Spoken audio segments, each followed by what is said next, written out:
Hello. Sa pangalan po ng dakilang Panginoong Jesucristo, isang mapagpalang umaga po sa bawat isa. Andito po tayo sa pagpapatuloy ng gawain na kung saan andito tayo sa ikalawang bahagi. Kanina, ginawa natin ang panalangin, pagsamo, kung ano yung nasa kalooban natin, ipinaparating natin sa Diyos sa pamamagitan ng panalangin. Kumbaga, tayo yung nag-i-initiate, tayo yung nagsasalita, ang Diyos po ang tagapakinig. Dito naman po sa ikalawang bahagi, ito yung pagtalakay, pagpapalawak, pagpapaliwanag ng Ebanghelyo. Ito naman po tinatawag na salita ng Diyos na gumagamit siya ng tagapangaral upang ipaliwanag sa makatuwid, siya yung nagsasalita, tayo naman ay yung tagapakinig. Kumbaga, vice versa. Para pakinggan ang panalangin natin, pakinggan din natin siya.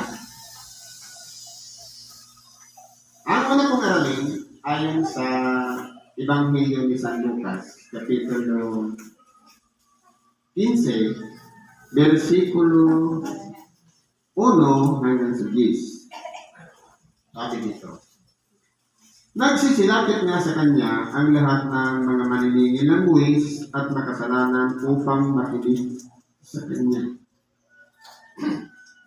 At ang mga Parisiyo at din ang mga iskriba ay nangagulong-gulungan na nagsasabi, tinatanggap ng taong ito ang mga makasalanan at sumasalo sa kanila. Ngayon po, ano po ang napapansin natin? Kung mapapansin natin, habang ang ating dakilang Panginoon nagsasalita ng aral o salita ng Diyos, merong observer na tagamasid. Ito po yung mga iskriba at mga Parisiyo. Ano po ang gawain nila? Humanap ng butas. Humanap ng diferensya. Mag-check. Yan po ang trabaho ng mga iskriba at mga Parisiyo. Bakit po? Kasi ang ating dakilang Panginoon nangangaral ng salita ng Diyos o Ebanghelyo at ipinakikilala niya ang kanyang sarili na siya ay sinugo ng kanyang Ama. Kumbaga, ang tingin nila sa ating dakilang Panginoon, sugo ng Diyos na banal. Pero bakit yung mga maniningil ng buwis at mga makasalanan lumalapit sa ating dakilang Panginoon? Para saan ba talaga ang pagpunta ng ating dakilang Panginoon? Kaya siya bumaba dito sa ibabaw ng lupa. Para ba pagmasdan lang ang kanyang ginagawa o para lapitan siya? Pero, kung ang kalagayan po natin, nag-uobserba lang tayo, tumitingin lang tayo, hinahanapan natin ng mga pagkakamali o resulta. Halimbawa, panangaral ng salita ng Diyos. Inilalahad dito ang Ebanghelyo. Kung tayo po ang intention natin sa ating sarili, na tayo'y makalapit sa Kanya, bagamat may tabing yung pagkakasala natin. Kasi dati, galing tayo sa isang maruming kalagayan, pero salamat sa Diyos dahil sa karamdaman, naging daan yan upang masumpungan natin, kilalanin ang Diyos. Bakit po? Kasi sa totoo lang po ang tao, habang malakas pa siya, lahat nakasalalay sa salapi ang kalusugan sa doktor. Pero kapag wala nang magagastos, wala nang magagamit, sa kanang lumalapit sa Diyos. Ano po kaya kung baliktarin natin? Unahin natin ang Diyos bago natin gastusin ang anumang bagay na nakaugnay sa atin. Kasi pwede ka makapagbenta ng ari-arian, pero hindi pa gumagaling. Samantalang kung uunahin mo siya, mas mabali po ang kagalingan ng tao. Yan po ang tinatanong niya. Yung kasalanan ng tao, pagpapatawad ang ibinibigay. Sa makatuwid, dahil sa pagkakasala, kaya po tayo'y napahiwalay sa Diyos. At dahil napahiwalay tayo sa Diyos, nandun tayo sa panig ng kalaban ng Diyos. Kaya yung karamdaman, ito yung nagbabangon sa atin upang muling makabalik sa Diyos sapagkat gaano man tayo kalakas sa oras na tayo'y napuan ng karamdaman sa tayo nakapagsasabi sa ating sarili, Diyos ko po, hindi ko na kaya.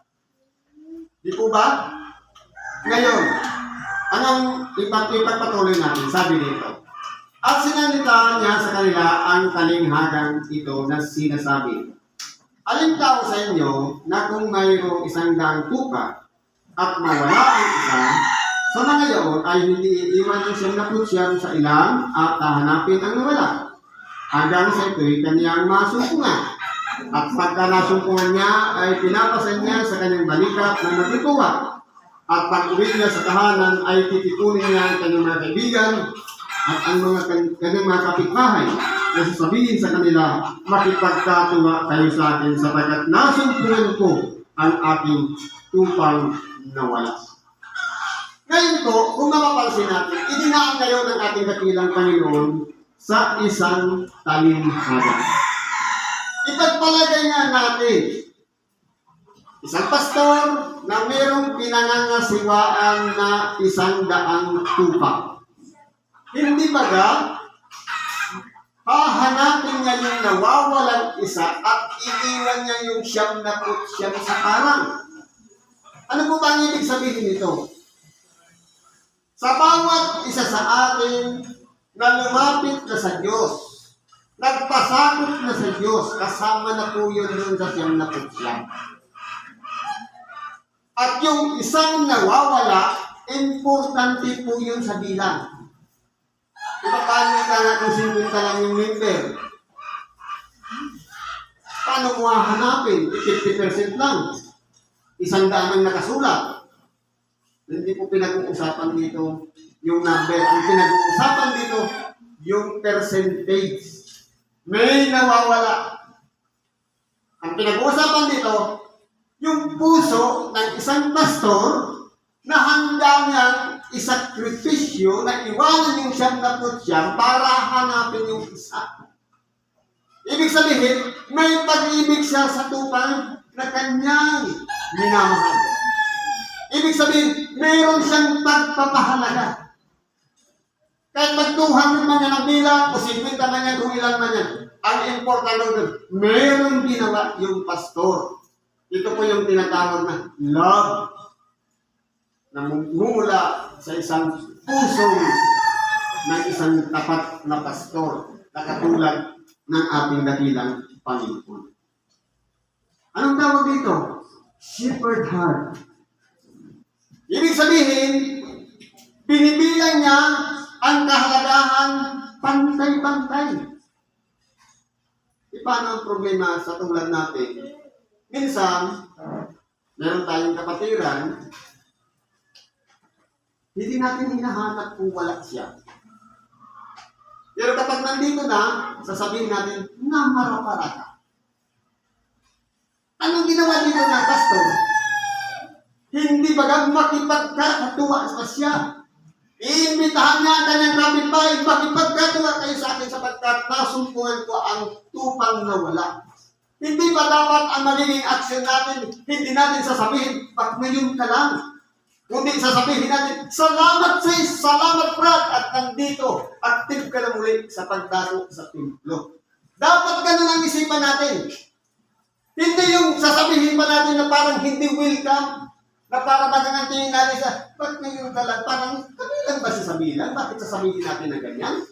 Ano bang isipan meron tayo? Ba't sasabihin natin na gano'n? Ba't ganyan ka lang? Kung tutuusin nga, ang nagsasalita ng namara-para ka lang, walang pagpapahalaga sa kapwa-tupa. Kaya dapat na isipin natin itong kaisipan ng isang puso, ng isang pastor na may pagpapahalaga doon sa tupang nawawala. Na iiwanan niya yung 99, maglalagay siya ng oras at panahon para hanapin yung mga nawawala. Sa kongregasyon ito, sino-sino ngayon yung mga nawawala? Sila ngayon, yung mga kapatiran, na may mga karamdaman, mga bedridden, na nangangailangan iwanan yung karamihan para dakuan. Sabi nga, ang pagdako doon sa mga ulila at mga babaeng tao ay tunay na pagiging relihiyoso. Sa makatuwid, may tungkulin tayo sa ating kapwa. Hindi lang yung active, hindi lang yung palaging present, ang palaging natin i-welcome, kundi higit sa lahat, yung matagal na nawala, na bumalik at ngayon i-welcome natin. Let's celebrate. Yan po ang kailangan. Tratuhin natin bilang kapatid na kabilang sa katulad din natin na kapatiran. Ganun po dapat ang isipan natin. Kasi po kung mangyayari niyan, nagkamali na nga, nadapa na nga, yurak-yurakan pa natin, wala tayong pinag-iba doon sa mga iskriba at mga parisiyo na observer lang. Walang ginagawang aksyon. Samantalang yung pastor, gumawa siya ng aksyon. Iniwan niya yung siyam na siyam at hinanap na yung isa. Ang tanong, nasumpungan ba niya? Nung masumpungan niya, meron pa siyang ginawang aksyon. Nag-celebrate. Dapat po ganun ang iisipin natin. Ganun ang gagawin natin. Yung selebrasyon. Mga katuwaan kayo sa akin. Sapagkat nasumpungan ko. Ibig sabihin, nakita niya at nakabalik muli sa Quran. Ganun po dapat ang isipan natin. Hindi lang yung isipan ng isang pastor, kundi pati yung mga tupa na siyang napuksyan, ganun din ang pag-iisip. Welcome din yung isang tupang nawala na dagdag sa kanila. Di po ba? Ano ba sabi dito? Sinasabi ko sa inyo na gayon din magkakatuwa sa langit dahil sa isang makasalanang nagsisisi kaysa siyang naputsiyang na taong matutuwid na di na nangangailang ng mga sipagsisi. Totoo po, yung mga palaging nandiyan, active sa pagdako, sa pagsamba. Sabi nga, minsan nga, nagpapakunwari matuwid na yan eh. Kasi palaging active. Pero ang importante po doon, kinakailangan pa rin natin magsisi. Na katulad ng isang tupang nawala, na naabot niya yung pagkakataon na magsisi. Samantala yung palaging present, hindi na nagsisisi. Dapat pare-parehas tayo magsisi. Ganun po, dapat. Sabi pa po dito, o alin babae na may 10 putol na pila, na kung mawalan siya ng 1 putol na hindi baga makapagniningas ng isang ilawan, at wawalisan ng kanyang bahay at hanapin masikap hanggang sa ito'y masumpungan niya, at pagka nasumpungan niya, ay sinipunin niya ang kanyang mga kaibigan at ang mga kapitbahay. Sinasabi, makipagkatuwa kayo sa akin sapagkat nasumpungan ko ang isang putol na nawala sa akin. Yan din, sinasabi ko sa inyo na may tuwa sa harapan ng mga anghel ng Diyos dahil sa isang makasalanan nagsisisi. Totoo po. Kasi kung halimbawa, yung isang babae, bilang niya yung kanyang pila, 10 piraso. Ngayon, sa pagkakahawak niya, may nalaglag na isa. At gagamit siya ng ilawan, ngayon advance na, hindi na ilawan.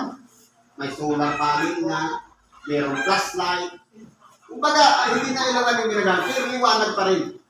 Hinahanap niyang masikap.